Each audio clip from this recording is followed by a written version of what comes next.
Okay, जो students को पता नहीं है पहले तो मैं बता दूं कि पार्टिसिपल क्या होता है। What is participle?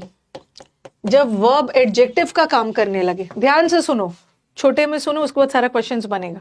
ओके, अब मेरे को ना थोड़ा सा मेहनत करने की जरूरत है। अब मैं थोड़ा सा 60 इंपॉर्टेंट रूल्स ऑफ ग्रामर की फ्रीक्वेंसी बढ़ाऊंगी।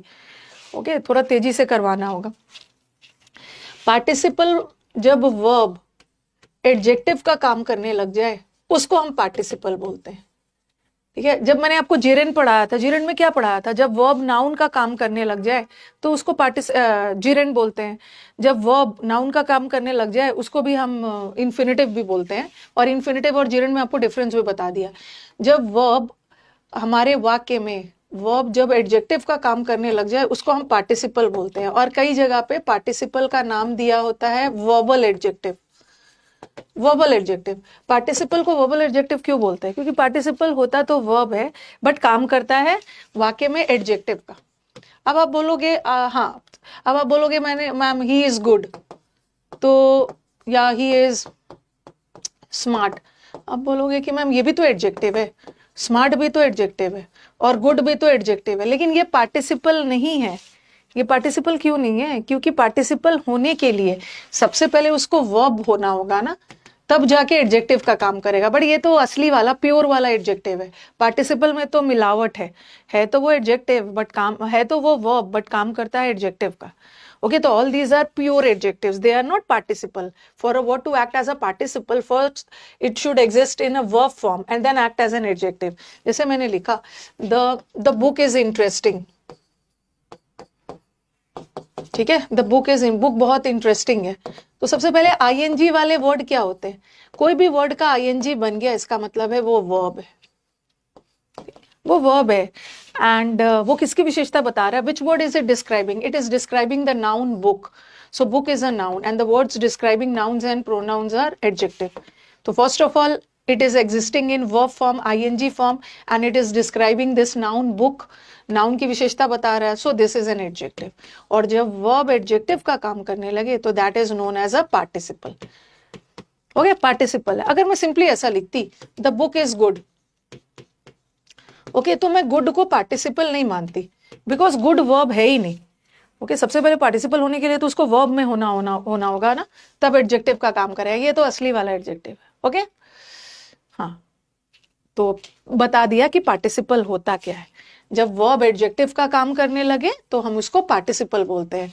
और वर्ब के 5 फॉर्म्स होते हैं, V1, V2, V3, V4, V5। और याद रखना, तो आप बोलोगे कि मैम ठीक है, जब वर्ब पार्टिसिपल का काम करने लगे तो कौन सा वर्ब का फॉर्म पार्टिसिपल का काम करता है?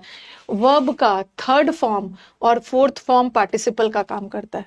वर्ब का 3rd फॉर्म जब पार्टिसिपल का काम करने लगे ना तो उसको हम क्या बोलते हैं? Past participle. और जब वर्ब का 4th फॉर्म पार्टिसिपल का काम करने लगे, वर्ब के 5 फॉर्म्स में से V1, V2 और V5 पार्टिसिपल का काम नहीं करता है। दो ही फॉर्म वर्ब का पार्टिसिपल का काम करता है, एक V3 वाला और एक V4 वाला। V3 को हम पास्ट पार्टिसिपल बोलते हैं और V4 को हम प्रेजेंट पार्टिसिपल बोलते हैं। ठीक है, प्रेजेंट पार्टिसिपल। जैसे मैंने लिखा, आई वॉज शॉक्ड, ये शॉक्ड या आई वॉज सरप्राइज्ड या शॉक्ड, तो ये शॉक्ड जो है ना ईडी है, ईडी फॉर्म है, तो ये आपका V3 फॉर्म है। ठीक है, और फिर मैंने लिखा द इंसिडेंट इज शॉकिंग, ये जो घटना है बहुत शॉकिंग है, शॉकिंग है, तो ये ING फॉर्म है। ठीक है, सबसे पहले देखो कि ये कैसे एडजेक्टिव है। यहाँ पे आई की विशेषता बताई जा रही है। आई क्या था? शॉक्ड था। आई प्रोनाउन है और नाउन और प्रोनाउन की विशेषता बताने वाले वर्ड्स एडजेक्टिव है। और ये एडजेक्टिव कौन से फॉर्म में है? V3 फॉर्म में। और जब V3 फॉर्म में कोई वर्ब एडजेक्टिव का काम करने लगता है तो उसको हम क्या बोलते हैं? Past participle. Past participle. The incident is shocking, ये जो घटना है बहुत शॉकिंग है। ये शॉकिंग वर्ड किसकी विशेषता बता रहा है? घटना की, नाउन की। द लगा है नाउन, और नाउन की विशेषता बताने के लिए एडजेक्टिव चाहिए, लेकिन ये तो ING फॉर्म में है। सबसे पहले तो ING है, इसका मतलब है वर्ब है, बट घटना की विशेषता बता रहा है तो एडजेक्टिव भी है। और जब ING फॉर्म, वर्ब का जो V4 फॉर्म होता है ना, वो ING फॉर्म होता है। और जब वर्ब का ING फॉर्म एडजेक्टिव का काम करने लग जाए तो उसको बोलते हैं प्रेजेंट पार्टिसिपल। अब मुझे बताओ कि इतना दूर क्लियर है। अब इससे एग्जाम में एरर कैसे कैसे आते हैं, अब हम उस पर डिस्कस करेंगे। इतना दूर क्लियर है? अब तेजी से बढ़ाना है, अपनी तैयारी को और भी तेज करना है। हम लोगों को लगा था कि सितंबर लास्ट में एग्जाम होगा, बट एग्जाम का डेट उन्होंने जल्दी दे दिया। इतना दूर क्लियर है ना? हाँ, एग्जाम का डेट आ गया, मेरे ऊपर छोड़ दो कब फिनिश करना है, टाइम से कर दूंगी। ओके, इतना दूर क्लियर है। तो अब आपको पता चल गया कि दो तरह के पार्टिसिपल होते हैं, एक होता है पास्ट पार्टिसिपल। ठीक है, अब एग्जाम में एरर क्या आएगा, आपके दिमाग में भी क्वेश्चन आएगा कि मैम पास्ट पार्टिसिपल भी तो एडजेक्टिव का काम करता है, प्रेजेंट पार्टिसिपल भी तो एडजेक्टिव का काम करता है, but present participle ING form में काम करता है एडजेक्टिव का, अरे सॉरी, आईएनजी फॉर्म में एडजेक्टिव का काम करता है, और पास्ट पार्टिसिपल के कौन से फॉर्म में काम करता है, V3 फॉर्म। अब एक बहुत अभी हाल फिलहाल में जब मैं सारे क्वेश्चंस के समंदर में डूबी हुई थी, सारा पास्ट पार्टिसिपल और प्रेजेंट पार्टिसिपल का क्वेश्चंस कलेक्ट कर रही थी, तो हाल फिलहाल में मैंने देखा ना, इस बार के CHSL में भी 2024 वाला CHSL में भी व्हाट आई फाउंड कि इससे बहुत सारे एरर्स आते हैं। ठीक है, प्रीवियस पेपर में भी बहुत सारे एरर्स दिखेगा। आप बोलोगे कि मैम पास्ट पार्टिसिपल भी तो एडजेक्टिव ही है और प्रेजेंट पार्टिसिपल भी तो एडजेक्टिव है, बट एक आईएनजी फॉर्म में, एक V3 फॉर्म में, तो कैसे पता चलेगा कि कहाँ पे पास्ट पार्टिसिपल लगाया जाए और कहाँ पे प्रेजेंट पार्टिसिपल? शुरू के 10, 12, 13 क्वेश्चंस ना इसी पे, ये मुझे प्रीवियस पेपर में बहुत मिला।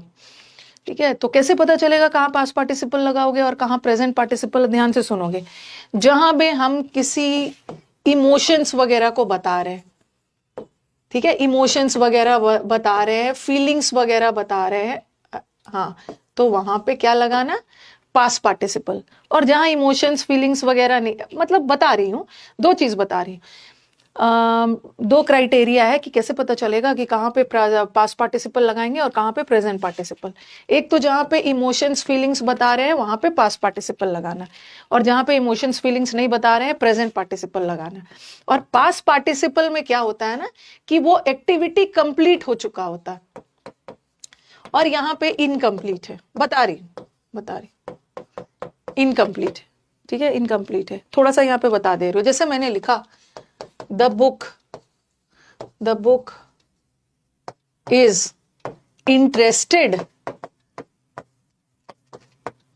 या मैं एक दूसरा पहले देती हूँ। जैसे मैंने लिखा the incident is shocked या shocking। मुझे किसकी विशेषता बतानी है, इंसिडेंट की, और ये इंसिडेंट क्या है, इंसिडेंट नाउन है, और नाउन की विशेषता बताने के लिए हमें तो एडजेक्टिव चाहिए, बट एडजेक्टिव तो ये भी है पास्ट पार्टिसिपल फॉर्म में, ये पास्ट पार्टिसिपल है, और शॉकिंग भी एडजेक्टिव है, बट ये क्या फॉर्म में है, प्रेजेंट पार्टिसिपल फॉर्म।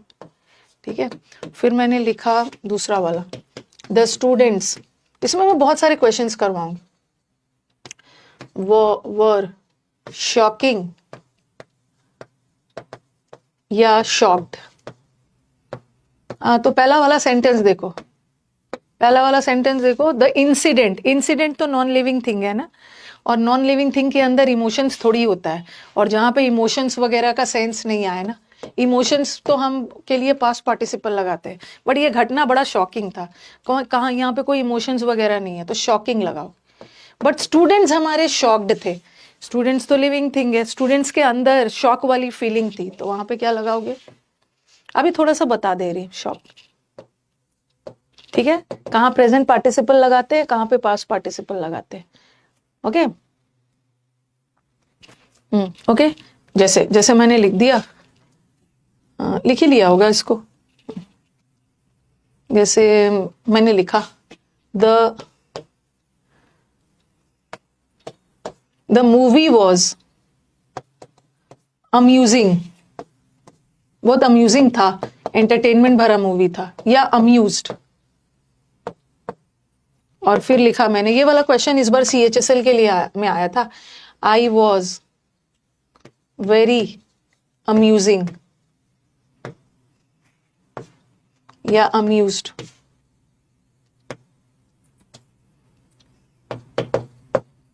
अब देखो, मूवी तो नॉन लिविंग थिंग है, ये मूविंग बड़ा एंटरटेनिंग था, मूवी नॉन लिविंग थिंग है, और फीलिंग्स वगैरह नहीं है, तो प्रेजेंट वाला लगाना। लेकिन आई वॉज में अम्यूज था, मैं कुछ हो गया, आई के अंदर फीलिंग है ना, तो उसके लिए अम्यूज लगा, अम्यूज, ठीक है। हाँ, इतना दूर क्लियर है। फिर मैं थोड़ा इनकम्प्लीट और कंप्लीट एक्शन वाला भी बता रही हूँ। इतने दूर क्लियर है? अरे हुए का सेंस आए वो तो बाद में करें, ठीक है। हाँ, अब नेक्स्ट पे, कभी कभी अभी हम लोग ना बहुत डिटेल में पढ़ रहे हैं कि कहाँ पास्ट पार्टिसिपल लगाएंगे और कहाँ प्रेजेंट पार्टिसिपल लगाएंगे, क्योंकि इससे भर भर के एरर्स आए एग्जाम, ठीक है। कहाँ पास्ट कहाँ प्रेजेंट से भर भर के एग्जाम्स में एरर आए। अब देखो, अब मैंने एक और सेंटेंस लिखा, मैंने लिखा the college has introduced exam oriented या एग्जाम इनकम्प्लीट और कंप्लीट एक्शन वाला बता रही, ओरिएंटिंग कोर्सेज। हमें किसकी विशेषता बतानी? कॉलेज ने एग्जाम को ध्यान में रखकर कोर्स बनाए हैं। कोर्सेज नाउन है और नाउन की विशेषता बताने के लिए एडजेक्टिव चाहिए, तो ये प्रेजेंट पार्टिसिपल वाला एडजेक्टिव है और ये पास्ट पार्टिसिपल वाला। अब बताओ, यहाँ इमोशंस वगैरह नहीं देखना है, अब यहाँ पे बताओ कि कॉलेज ने एग्जाम, हाँ कॉलेज ने वो कोर्स ऑलरेडी बना दिया है, एग्जाम को ध्यान में रख कर कोर्सेज ऑलरेडी बन चुका है ना, तो एक्शन कंप्लीटेड है और एक्शन कंप्लीटेड के लिए ओरिएंटेड लगाओ, ठीक है। Oriented okay. और एक एग्जाम्पल दे रही हूँ, फिर मैंने लिखा द कंट्री रिस्पेक्ट्स, ये वाला एग्जाम में बहुत बार आया है, लॉ अबाइडेड या कानून को मानने वाले नागरिक, law abiding citizens.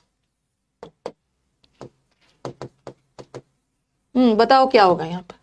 Country respect करता है कानून को मानने वाले नागरिक, क्या होगा इसमें? हाँ, ऐसा नहीं है कि वो कानून को मान चुके हैं, कानून को मानने वाले नागरिक, ऐसा नहीं है कि एक्शन कंप्लीट हो चुका, अभी भी वो मानते हैं, अभी भी मान रहे हैं, तो लॉ अबाइडिंग, ठीक है। Law abiding.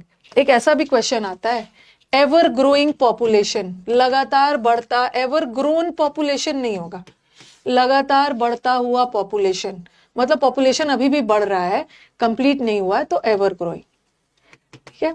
तो मैंने प्रेजेंट पार्टिसिपल और पास्ट पार्टिसिपल के बीच का डिफरेंस भी बता दिया और ये भी बता दिया है कि कहाँ पे प्रेजेंट पार्टिसिपल यूज करेंगे, कहाँ पे पास्ट पार्टिसिपल। एक्शन कंप्लीट का सेंस दे रहा है तो पास्ट पार्टिसिपल लगा देना, इनकम्प्लीट में मतलब अभी भी वो लोग वो काम को कर रहे हैं तो आईएनजी फॉर्म में लगा देना, और इमोशंस वगैरह के लिए तो पास्ट पार्टिसिपल लगाओ, ठीक है। एक तो ये पार्टिसिपल हो गया, और एक और एवर ग्रोइंग पॉपुलेशन, एक तो होता है प्रेजेंट, देखो और एक एरर आता है एग्जाम में, एक होता है प्रेजेंट पार्टिसिपल, ठीक है, एक होता है प्रेजेंट पार्टिसिपल, और अभी मैंने आपको बताया है एक होता है पास्ट पार्टिसिपल, और तीसरा एक पार्टिसिपल होता है जिसको हम क्या बोलते हैं? Perfect participle. परफेक्ट का मतलब ही है काम हो चुका है, और यहां से भी एरर्स आता है। परफेक्ट पार्टिसिपल में हम क्या लिखते हैं? इसका फॉर्मूला होता है हैविंग प्लस V3, ओके, इसको हम परफेक्ट पार्टिसिपल बोलते हैं। और कभी कभी एग्जाम में परफेक्ट पार्टिसिपल का एक्टिव पैसिव वाला भी एरर आता है, इसको लिख लीजिए। ये हैविंग, परफेक्ट पार्टिसिपल को फॉर्मूला में हैविंग प्लस V3 लिखेंगे, सेंटेंस दूंगी तो क्लियर हो जाएगा, लेकिन ये एक्टिव वॉइस में, ठीक है। और इसी को अगर मुझे पैसिव वॉइस में करना है ना, तो मैं having plus been plus V3 लगा दूं, तो ये क्या बन जाएगा? पैसिव, ठीक है, पैसिव बन जाएगा। तो परफेक्ट, कभी कभी एग्जाम में ऐसे भी एरर्स आते हैं कि पार्टिसिपल तो उन्होंने परफेक्ट पार्टिसिपल तो लगाया है, बट जहां बीन की जरूरत नहीं है, जिसको एक्टिव जाना चाहिए ना उसमें बीन लगा देते हैं, और जिसको पैसिव जाना चाहिए उसमें बीन हटा देते हैं। ये तीन आप लिखिए, ठीक है। और इसके बाद मैं आपको कुछ क्वेश्चंस करवाती हूँ, उसके बाद आपको सब क्वेश्चन, उसके बाद फिर और एक दो चीज आपको समझाऊंगी। क्वेश्चंस किया जाए, मतलब अभी परफेक्ट पार्टिसिपल का मैंने बस पहला वाला पहलू बताया है कि पार्टिसिपल होता क्या, तीन तरह के पार्टिसिपल है, एग्जाम में भर भर के एरर्स आते हैं, कहाँ प्रेजेंट पार्टिसिपल चाहिए, कहाँ पास्ट पार्टिसिपल, और परफेक्ट पार्टिसिपल से एक्टिव पैसिव का एरर आता है। ओके, चलो लेट्स डू द क्वेश्चन। और भी मैं अभी बहुत सारा चीज समझाऊंगी और पार्टिसिपल का। अब देखो ये क्वेश्चन है रश, ये मुझे लग रहा है ना CHSL का है 2024 का, 2024 का। Rashmi was quite amusing when she heard about what had happened. किसी घटना को सुन के रश्मि वॉज क्वाइट अम्यूजिंग। अम्यूजिंग गलत है ना, यहाँ पे अम्यूजिंग गलत है। आप बोलोगे मैम रश्मि की विशेषता बता रही है, रश्मि तो नाउन है, नाउन की विशेषता के लिए तो एडजेक्टिव चाहिए।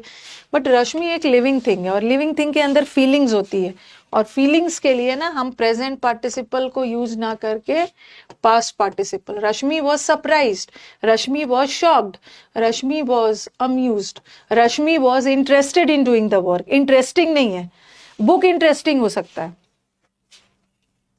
ठीक है। ज्यादा डूअर रिसीवर मत करना, इसको कहीं से भी वर्ब मत समझ लेना।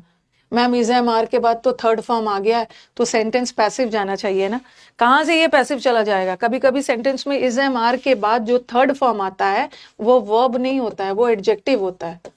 और रश्मि खुद ही अम्यूज थी तो सेंटेंस एक्टिव में जा रहा है, इस थर्ड फॉर्म को गलती से भी वर्ब मत मान लेना, है adjective. There are just too few trains for the ever grow number of passengers in the city. इस शहर में लगातार जो नंबर ऑफ पैसेंजर्स बढ़ रहे हैं ना, उनके लिए बड़ा कम ट्रेन है। अब सीरियस हो जाइए, अब इधर उधर की बातें नहीं करिए, सीरियस हो जाइए। मैं देखती हूँ ना जब क्लास शेड्यूल होता है 2-3 बच्चे आ जाते हैं, पता नहीं अनाप शनाप बात करते हैं। सबसे पहले ever growing number of passengers, हमें पैसेंजर्स, नंबर ऑफ पैसेंजर्स की विशेषता बतानी है ना, और विशेषता बताने के लिए हमें एडजेक्टिव चाहिए, ठीक है। और ग्रो वर्ब का कौन सा फॉर्म है, ग्रो तो वर्ब का V1 फॉर्म है। एडजेक्टिव कभी भी V1 फॉर्म में नहीं होता है, एडजेक्टिव या तो वर्ब का थर्ड फॉर्म चाहिए या तो वर्ब का फोर्थ फॉर्म चाहिए। लेकिन लगातार बढ़ता हुआ पॉपुलेशन, ऐसा नहीं है कि बढ़ चुका है, बढ़ता हुआ, तो एवर ग्रो नहीं होगा, ever. Next, many people who are otherwise law abide citizens break traffic rules knowingly. बहुत सारे ऐसे लोग होते हैं जो मतलब रूल्स को मानते हैं, हाँ लॉ अबाइडिंग सिटीजन्स है, लेकिन कभी कभी वो भी जानबूझकर रूल्स को तोड़ देते हैं। एनिमल्स के अंदर भी फीलिंग्स होती है। ये जो अबाइड है ना वर्ब का V1 फॉर्म है, लेकिन हमें तो सिटीजन्स की विशेषता बतानी है, ठीक है। 20 कहां से कर दिए, स्लाइड नंबर 7 है स्लाइड नंबर, कहीं से क्वेश्चन ना प्रीवियस पेपर से उठाया होगा। तो अबाइड का थर्ड फॉर्म अबाइडेड होता है और इसका ING अबाइडिंग होता है, लेकिन कानून को वो अभी भी मान रहे हैं ना, तो it's not law abide, it's law abiding. तीसरा, airlines have increased fares. Airlines ने अपना किराया बढ़ा दिया है because according to the new rules only limiting passengers are allowed. Limiting नहीं होगा, मतलब पैसेंजर्स को ना ऑलरेडी लिमिट कर दिया गया, पैसेंजर्स को पहले से ही लिमिट कर दिया गया कि इतने लोग ही एरोप्लेन पे चढ़ेंगे, पैसेंजर्स फ्लाई करेंगे, तो काम हो चुका है ना, कंप्लीटेड एक्शन है, लिमिटिंग नहीं होगा, लिमिटेड। V3 आया, देखो कितने सारे एरर्स आए। Combine effects of growing population, rising incomes and expanding cities will see the demand rising exponentially। आप लोग खुद फील कर रहे होगे कि यहाँ पे आपको जो भी कंटेंट मिल रहा है ना, इससे ऐसा नहीं कि आपका स्पोकन इंग्लिश इंप्रूव होने वाला, ये एकदम एग्जाम ओरिएंटेड। पढ़ने का तो ग्रामर बहुत लेंदी है, पढ़ते रहो, बट ग्रामर के समंदर में से वो सब पॉइंट्स निकालना है ना जो एग्जाम में आता है। ये उन जो स्टूडेंट्स ऑलरेडी प्रीवियस पेपर बनाते हैं ना, उनको पता चल रहा होगा कि एकदम एग्जाम वाले सेंटेंसेस ही। कंबाइन इफेक्ट्स नहीं होगा। इफेक्ट्स क्या है, इफेक्ट्स नाउन है और नाउन की विशेषता बताने के लिए एडजेक्टिव चाहिए, बट कंबाइन तो बी फॉर्म है, लेकिन ऑलरेडी इसका इफेक्ट कंबाइन हो चुका है, तो कंबाइनिंग नहीं होगा, कंबाइन। ये तो फिर से आ गया, she was quite amusing at that story, 2 बार आ गया अम्यूज वाला। शी वॉज क्वाइट अम्यूजिंग नहीं होगा। और ना मेरे पे छोड़ दो, मेरे को क्या करना है, जो लोग मुझे फॉलो कर रहे हैं वो तो आप जानते ही हैं कि जो प्रॉमिस किया है वो करवा ही देंगी। आप लोग अपने पे वर्क करो, मैं तो अपना काम 60 रूल्स टाइम से खत्म करवा दूंगी। लेकिन आप देखो, सिर्फ मैथ्स ही नहीं पढ़ना है, सॉरी इंग्लिश ही नहीं पढ़ना है, मैथ्स भी पढ़ना है, GS भी पढ़ना है, रीजनिंग भी पढ़ना है। आप अपना रफ्तार बढ़ाइए। शी वॉज क्वाइट अम्यूजिंग नहीं हो तो काफी अम्यूज थी, वो खुश थी, स्टोरी सुनकर हैप्पी थी। वी टोटली बिलीव यू, तो बिलीव का स्पेलिंग सही लिखना, BELEIV नहीं होता, एग्जाम में आता है BELI, फिर से E, फिर से V, फिर से E, सही लिख। एग्जाम पास आ गया है, पास आ गया, तो मेरे को क्यों डरा रहे हो? एग्जाम पास आ गया तो आपको डरना है ना, मेरे को क्यों डरा रहे हो? ये आपका 2017 का क्वेश्चन है, ओके। 2017 के मेंस का है। The aroma of the invigorate morning cup of T. Invigorate मतलब ताजगी देती हुई चाय, सुबह की ताजगी देती हुई चाय आ रहा है, and he is feeling very energetic. जैसे बोलते हैं ना, जैसे बोलते हैं steaming boiling cup of tea, खौलता हुआ चाय चाय खौल रहा है, बॉइलिंग कप ऑफ टी। या आप बोलते हैं स्टीमिंग, स्टीमिंग का मतलब भी एकदम खौलता हुआ चाय, स्टीमिंग खौलता हुआ चाय। उसी तरह ताजगी भरा देता हुआ चाय, ताजगी दे चुका नहीं है, चाय की विशेषता बता रहा है, ताजगी भरा चाय। जैसे हाँ, जैसे आप लोग स्पोकन इंग्लिश बोलते हो, स्पीकिंग इंग्लिश नहीं होगा, स्पोकन इंग्लिश मतलब स्पोकन इंग्लिश कोर्सेज, मतलब जो कोर्सेज इंग्लिश को ध्यान में, स्पोकन को रख के ध्यान में बनाया जा चुका है, पास परफेक्ट लगाओ, ठीक है। जैसे जैसे मोमोज खाते हो आप लोग, तो मोमोज को पहले से ही स्टीम करके दिया जाता है ना, स्टीम्ड मोमोज, या फ्राइड क्या बोलते हैं, फ्राइड राइस, ओके। फ्राई करता हुआ राइस नहीं, राइस को पहले से फ्राई करके पका के स्टीम करके आपको दिया गया। खौलता हुआ चाय नहीं खाना है, हाँ, मोमोज नहीं खाते हैं ना, तो मत खाना, ओके, वो नहीं खाना है, बहुत खराब चीज है, नहीं खाना, एग्जाम के पहले तो नहीं खाना। पीपल, जो लोग टूरिस्ट स्पॉट में जाते हैं, they are always thrilling to see the scenario here. Visit नहीं, पीपल हु इंटेंड, जो लोग इंटेंड करते हैं, जिनका इरादा है कि हम लोग टूरिस्ट स्पॉट जाएंगे, आर ऑलवेज थ्रिलिंग नहीं होता है, पीपल आर थ्रिलिंग थोड़ी होगा, इमोशंस बता रहे, पीपल आर थ्रिलिंग नहीं होगा, मूवी थ्रिलिंग हो सकती है, बट यहाँ इमोशंस की बात हो रही है ना, तो पीपल आर थ्रिल्ड। देखो कितना सारा क्वेश्चंस निकल के मिल गया। Only well thrive people have their से। हाँ, ये बड़ा अच्छा क्वेश्चन है।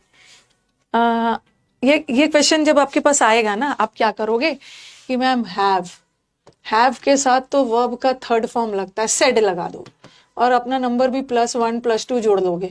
अरे हैव के साथ तो थर्ड फॉर्म आता है, एरर इसमें लगा दोगे। लेकिन यहाँ पे से वर्ब नहीं है, ये देखो देर क्या है, देर पोजेसिव एडजेक्टिव है, और पोजेसिव एडजेक्टिव के बाद नाउन आता है, ठीक है। तो यहाँ का से नाउन है, इसका V3 मत कर देना। जैसे दे हैव अ से इन पॉलिटिक्स, मतलब इनका पॉलिटिक्स में बोलबाला है, ओके, डोमिनेट करते हैं, तो यहाँ पे तो सब सही है।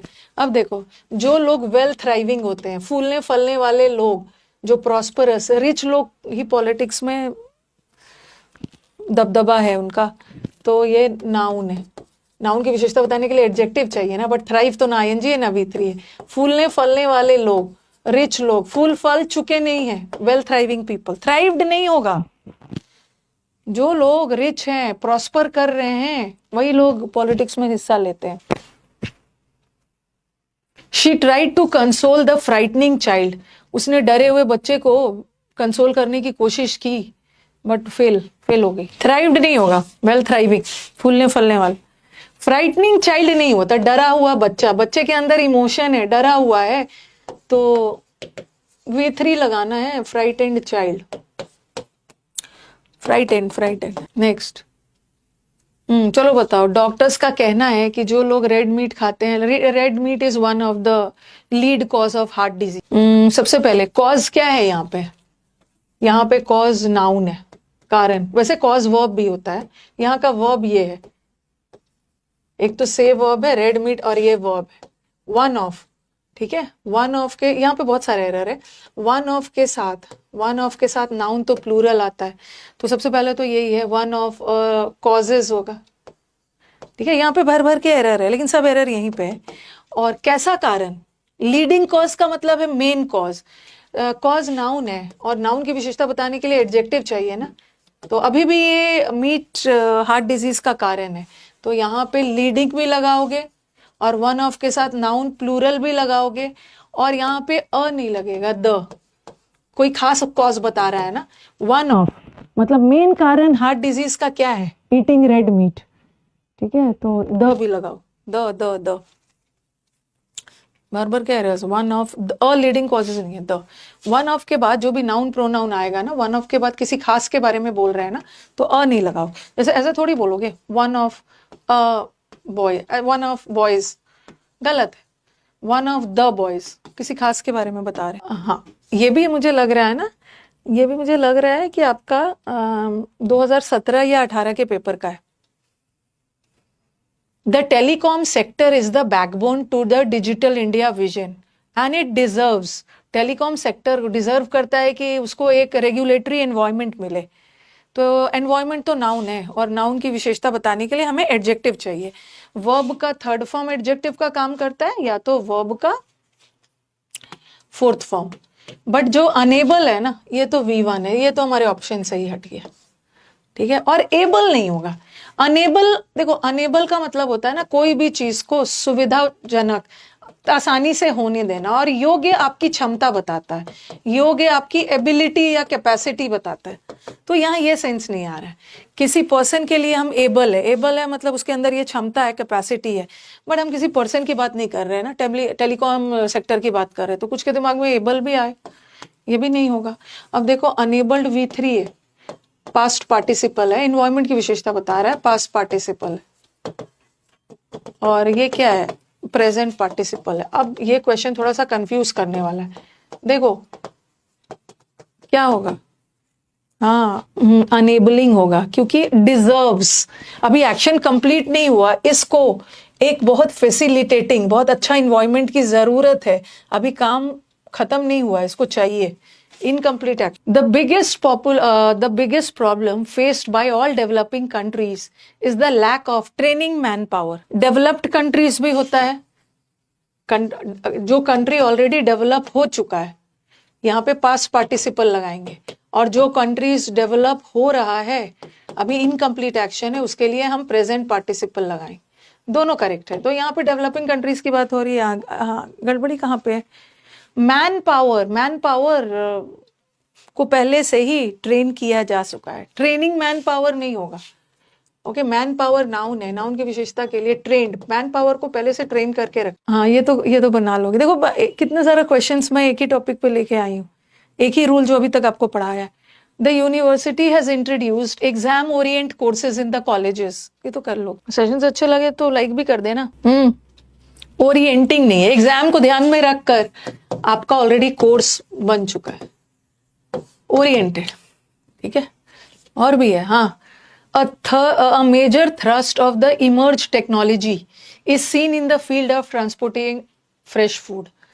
ये फ्रेश फूड के ट्रांसपोर्टेशन के क्षेत्र में ना, बताओ इमर्ज ने सबसे पहले ये तो ध्यान लगाओ, टेक्नोलॉजी नाउन है और नाउन की विशेषता बताने के लिए एडजेक्टिव चाहिए, बट इमर्ज एडजेक्टिव के लिए या तो V3 चाहिए या तो V4 चाहिए, बट इमर्ज तो ना V3 है ना V4, बढ़ता हुआ टेक्नोलॉजी, ग्रोइंग टेक्नोलॉजी मतलब emerging technology. Leaders are self direct but learning and understanding are the keys to self direction. बताओ कहाँ पे एरर है, कितना मेहनत करवाते हो मेरे से, मैं जितना मेहनत, अपनी तारीफ खुद करती हूँ, मैं जितना मेहनत करती हूँ ना, अगर आप उसका 80% भी कर लोगे ना तो आपका सिलेक्शन हो जाए, करते ही नहीं हो, सिर्फ मेरे से करवाते हो।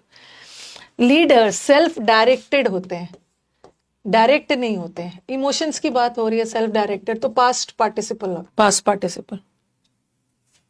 17th का आंसर क्या है, 17th का आंसर लिख दिया ना, ट्रेनिंग मैन पावर नहीं होगा, ट्रेंड मैन पावर, ट्रेन। तो अभी तक हम क्या कर रहे हैं, इतने सारे क्वेश्चंस आए कि कहाँ पास्ट पार्टिसिपल होगा और कहाँ पे प्रेजेंट पार्टिसिपल, उसी पे वर्क कर। अपनी नींद मुझे दे दो, मुझे बहुत कम नींद आती है।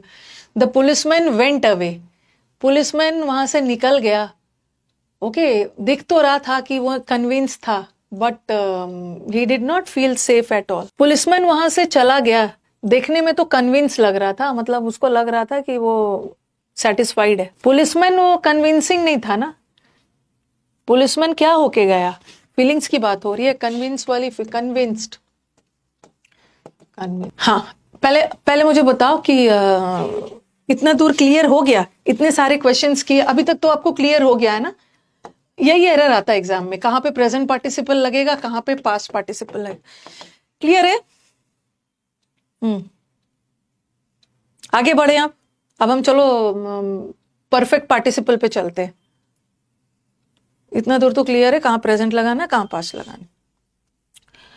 अब आ गया हमारा परफेक्ट पार्टिसिपल। हैविंग लर्न माई लेसन्स लर्न करने के बाद I was very careful in dealing with him in front of his roommate. हाँ, तो परफेक्ट हैविंग के साथ वर्ब का थर्ड फॉर्म आएगा। ये लर्नड भी लगा सकते हो और ये भी वर्ब का थर्ड फॉर्म होता है, दोनों को हम as a third form use कर लेते हैं, बट कभी कभी लर्नेड एडजेक्टिव की तरह भी काम कर जाता है। ठीक है, तो यहाँ पे पार्टिसिपल का एरर है।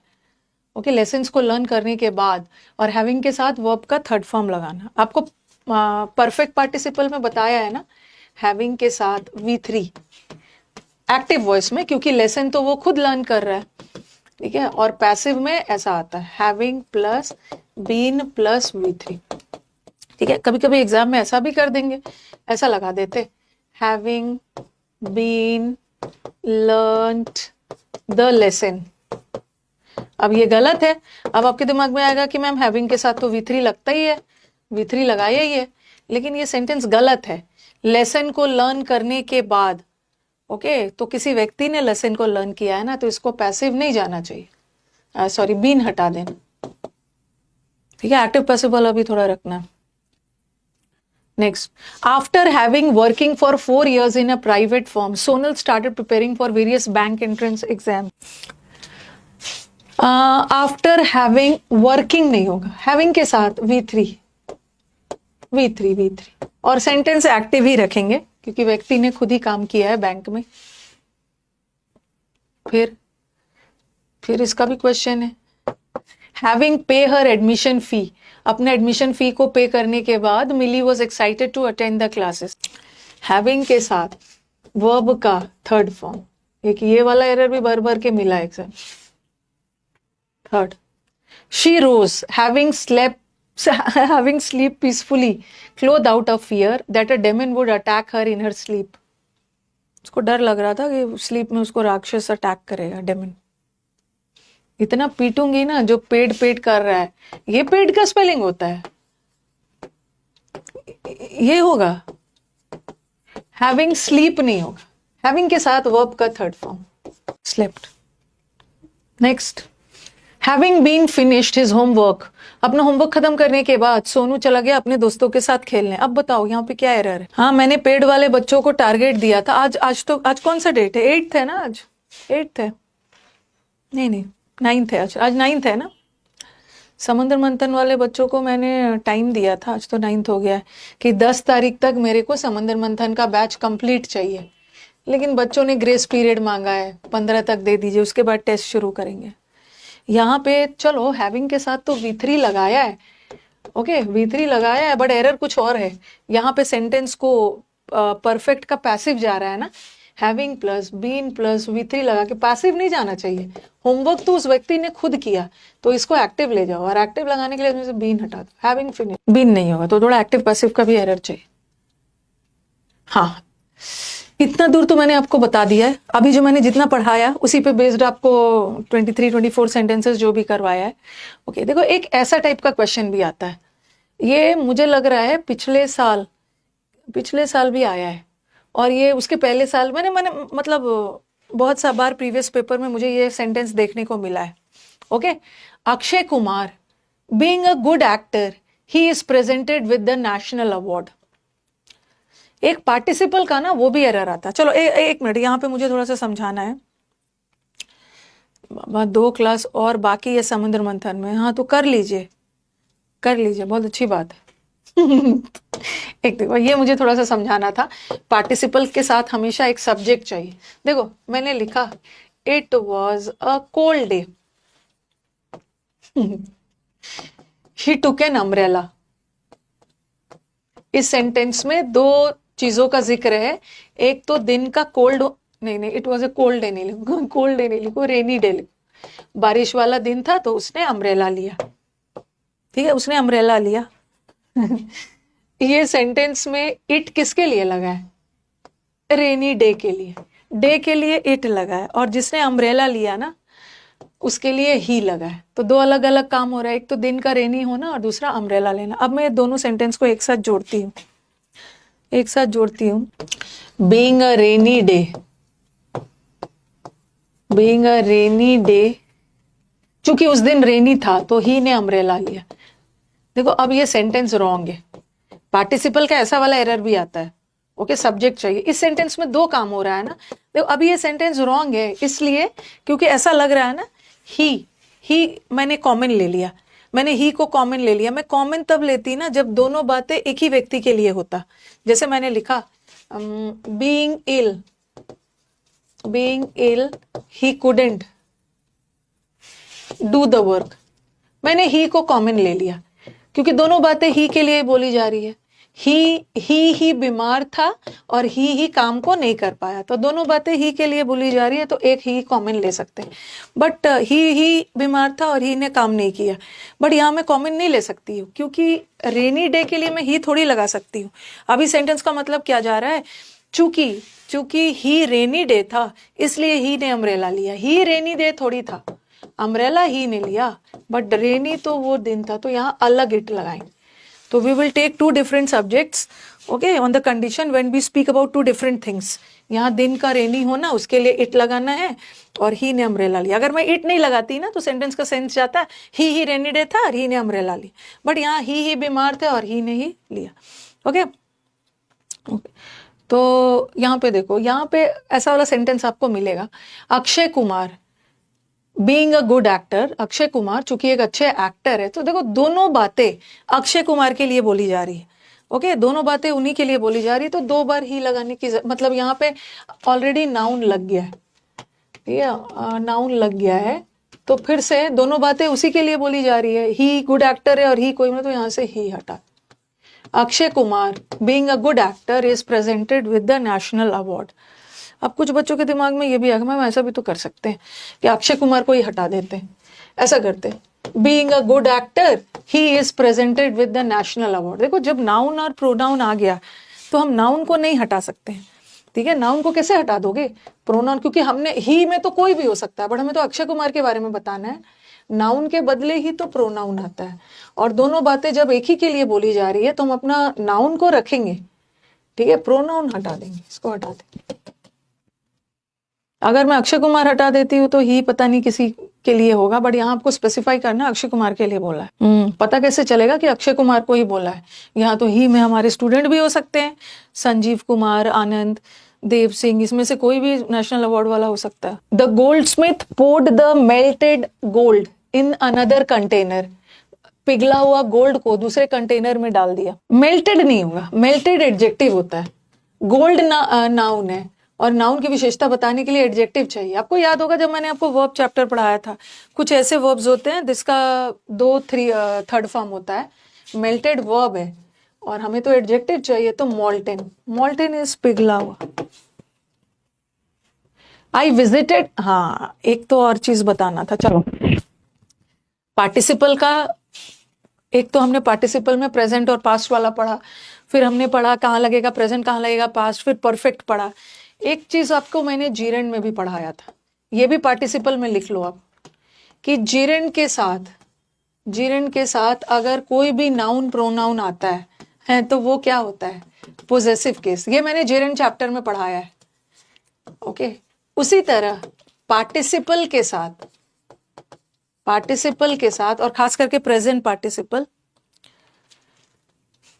पार्टिसिपल के साथ हमेशा objective case. 16 important rules of grammar में भी पढ़ा है।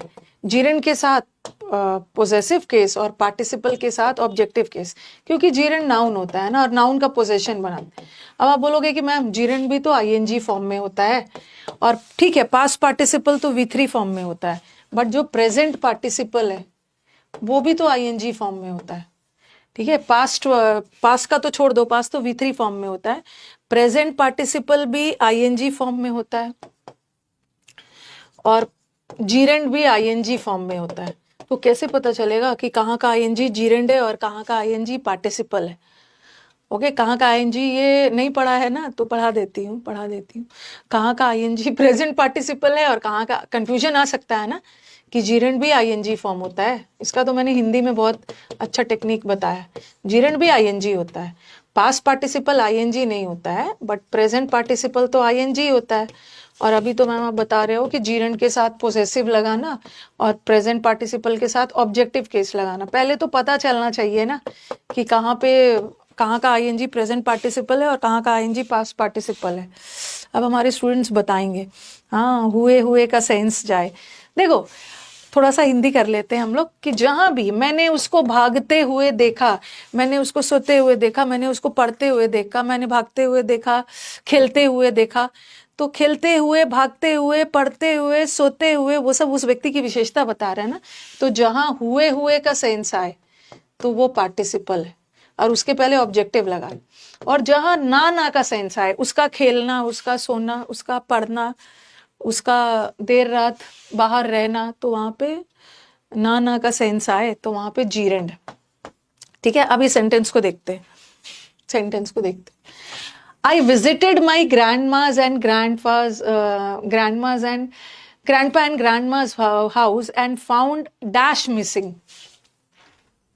मैं विशेषता बता रही है ना, ये जो ग्रैंडमा और ग्रैंडपा मिसिंग थे, गायब थे, मिसिंग थे, तो ये हो गया आपका प्रेजेंट पार्टिसिपल। और प्रेजेंट पार्टिसिपल के साथ मैंने ग्रैंडमा और ग्रैंडपा को मिसिंग पाया। कैसा पाया? मिसिंग, गायब देखा, मिसिंग। खत्म करती हूँ। Being a rainy day we didn't go out. Being a rainy day, अभी मतलब क्या जा रहा है? चूंकि हम रेनी डे थे इसलिए हम बाहर नहीं जा पाए। हम रेनी डे थोड़ी थे, हम बाहर नहीं जा पाए, बट दिन तो रेनी था। इट लगाओ, दो अलग अलग बातें बोली जा रही है ना। इट रेनी डे के लिए, हम जो बाहर नहीं जा पाए उसके। Walking on the road a rickshaw hit him.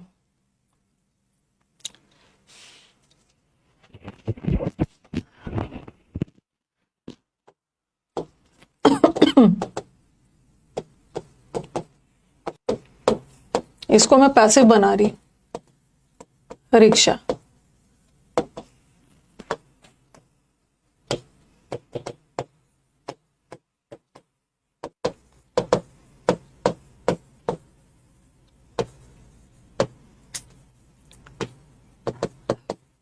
ऊपर वाला सेंटेंस इज करेक्ट, ऊपर वाला सेंटेंस इज करेक्ट, बट नीचे वाला रॉन्ग है। ओके, नीचे वाला रॉन्ग है, तो बताओ क्यों। देखो, सबसे पहले देखो, हम लोग ना अपने सेकंड सब्जेक्ट को देखेंगे। ही वॉज हिट, ही को हिट किया गया रिक्शा से। ठीक है, ही हिट हुआ, ही को चोट लगी, टक्कर मारकर रिक्शा ने गिराया, और ही तो वॉक कर रहा था ना। दोनों बातें ही के लिए बोली जा रही है। अपना सेकंड सब्जेक्ट से कंपेयर करो। ही को ही रिक्शा के द्वारा चोट लगी और ही वॉक कर रहा था, तो दोनों बातें ही के लिए बोली जा रही है। तो दो बार ही लगाने की जरूरत नहीं है, हम एक ही से काम चला सकते हैं, क्योंकि दोनों बातें एक ही के लिए बोली जा रही है। बट नीचे वाला देखो, walking on the road a rickshaw hit him. Rickshaw ने हिट किया। क्या रिक्शा वॉक कर रहा था रोड पे? रोड पे रिक्शा थोड़ी वॉक कर रहा था, वॉक तो कोई व्यक्ति कर रहा था और रिक्शा ने टक्कर मारा। तो आप ऐसा लगा सकते हो, while he was walking. He she कुछ भी लगा देना, while he was walking. Walk कोई और कर रहा था, हिट रिक्शा ने किया, बट यहाँ वॉक भी वही कर रहा था और ही को ही रिक्शा के द्वारा हिट किया। तो समुद्र मंथन कैसे करे, पढ़ पढ़ के करना है। यहाँ पे वाइल ही वॉज वॉकिंग।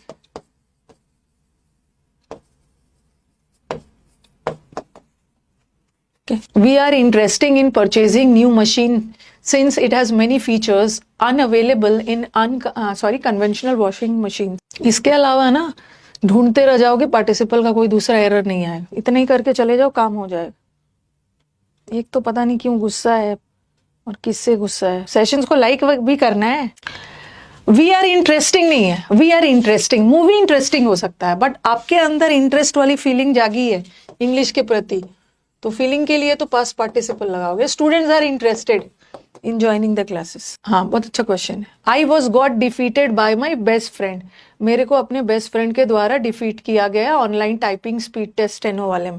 देखो, ये जो गॉट वर्ड है ना, मैंने आपको याद होगा जब मैंने आपको कॉजेटिव वर्ब करवाया था, तो गेट या गॉट वर्ड, मुझे किसी के द्वारा हराया गया, गेट और गॉट वर्ड हमेशा अपने साथ V3 लेता है। आई गॉट डिफीटेड, आई गॉट डिफीटेड, मेरे को किसी के द्वारा हराया गया, ये ऑलरेडी पैसिव है। और आई वॉज डिफीटेड, ये भी पैसिव है, ठीक है। आई वॉज डिफीटेड मतलब मेरे को भी किसी के द्वारा हराया गया, और यहाँ पे भी I got defeated, got word as a positive अपने साथ जब V3 लेता है तो वो पैसिव वॉइस, और ये भी पैसिव। तो दोनों एक साथ नहीं लगाएंगे, ये सुपरफ्लुअस हो जाएगा, सुपरफ्लुअस। दोनों में से कोई एक लगाओ, आई वॉज डिफीटेड लगाओ या आई गॉट डिफीटेड, कोई भी एक लगाओ, दोनों नहीं लगाओ, ठीक है। अभी मिसलेनियस का ना मैंने अपनी टीम को बोला है, अब लास्ट मोमेंट में ज्यादा कुछ पढ़ना नहीं है, सिर्फ प्रैक्टिस करना है। तो मेरी टीम ने बोला मैम हमारे पास बहुत ज्यादा एरर्स है, तो हम लोग एरर्स का 2 मैराथन करेंगे, 1000 का एक दिन जाएगा, इस बार एंटोनिम्स जाएगा, इस संडे को एंटोनिम्स जाएगा, पढ़िए ना, उससे ज्यादा आपको पढ़ना ही नहीं है, ओके। और अभी आपके पास क्या क्या चला गया है, आपके पास वन वर्ड चला गया है, आपके पास इडियम्स चला गया है, आपके पास स्पेलिंग एरर चला गया है 1000 का, आपके पास और क्या गया है, सिनोनिम्स चला गया, अब आपके पास एंटोनिम्स जाएगा इस संडे को, फिर आपके पास एरर्स जाएगा, एरर्स का 1000 का 2 मैराथन्स जाएंगे। कोई बच्चा 2000 एरर प्रैक्टिस करके नहीं जाएगा, उससे तो ज्यादा आपकी कैपेबिलिटी में है ही नहीं, उससे ज्यादा थोड़ी प्रैक्टिस करो, 2000 एरर्स जाएगा। उसके बाद टीम को बोला है क्लोज टेस्ट का मैराथन बनाओ, PQRS का मैराथन बनाइए, ओके। और क्या क्या जो भी एरर था, तो लास्ट मोमेंट में आप प्रैक्टिस करिए, दिन भर पढ़ते रहना है। पड़ोसी को अब दिखने नहीं चाहिए, अगल बगल के लोग पूछने लगे कि बच्चा घर में है कि घर से कहीं भाग गया है, दिख ही नहीं रहा है, दिख ही नहीं रहा है, पड़ोसी आपको देखे नहीं आने वाले 1 या 2 मंथ्स तक, ओके। एरर्स का तो बहुत ज्यादा है, 2 जाएगा। The parents scolded the child for having broke the window but their words fell on def years. Parents ने डांटा बच्चे को, विंडो तोड़ दिया था बट बच्चे पे कोई फर्क ही नहीं पड़ा, अंडरग्राउंड हो जाना है, हाँ। सिर्फ टीचर यूट्यूब पे दिखने चाहिए, बच्चा अंडरग्राउंड रहेगा। बच्चा अचानक से ना पड़ोसी के पास आएगा सिलेक्शन लेटर लेके, आपको joining letter for having, broke नहीं होगा, V3 लगेगा, broken. Children visiting the park are amused by the monkeys play in the cages. जो बच्चे पार्क जाते हैं ना बहुत खुश होते हैं, अम्यूज तो सही है ना, बच्चे खुश होते हैं मंकीज को खेलते हुए देखकर, पिंजरे में खेलते हुए। अंडरग्राउंड होने का टाइम आ गया है, प्रीपोन कर दिया आपका एग्जाम। मैं भी तो आराम से चल रही थी ना, ये सोच के कि लास्ट में होगा। कहाँ पे एरर है, बहुत पीटूंगी, यहाँ पे सही आया है। कभी कभी एग्जाम में ना करेक्ट अम्यूजिंग आता ना, चिल्ड्रेन आर अम्यूजिंग नहीं होगा, चिल्ड्रेन आर अम्यूज्ड होता है। कभी कभी एग्जाम में करेक्ट भी आता है, अब करेक्ट आता है तो उसका मतलब नहीं है कि उसको अम्यूजिंग कर दोगे। मंकीज को खेलते हुए देखकर वो खुश होते हैं, मंकीज को क्या करते हुए, हुए खेलते हुए, प्रेजेंट पार्टिसिपल, प्रेजेंट पार्टिसिपल लगा, खत्म क्यों नहीं हो रहा है। बीइंग डार्क, ये तो करवाया है। The electrician could not find the switch board. अभी सेंटेंस का मतलब क्या निकल रहा है, चूंकि इलेक्ट्रिशियन लोग डार्क थे इसलिए उनको स्विच बोर्ड नहीं मिल पा रहा था। इलेक्ट्रिशियन डार्क थोड़ी थे, सबसे ज्यादा आपको पड़ोसी परेशान करते हैं, मदर फादर नहीं करते। हाँ, वो जगह डार्क था, ठीक है। तो इतने सारे क्वेश्चंस पार्टिसिपल, 1-1 घंटा आपको पार्टिसिपल पढ़ाया जा रहा है।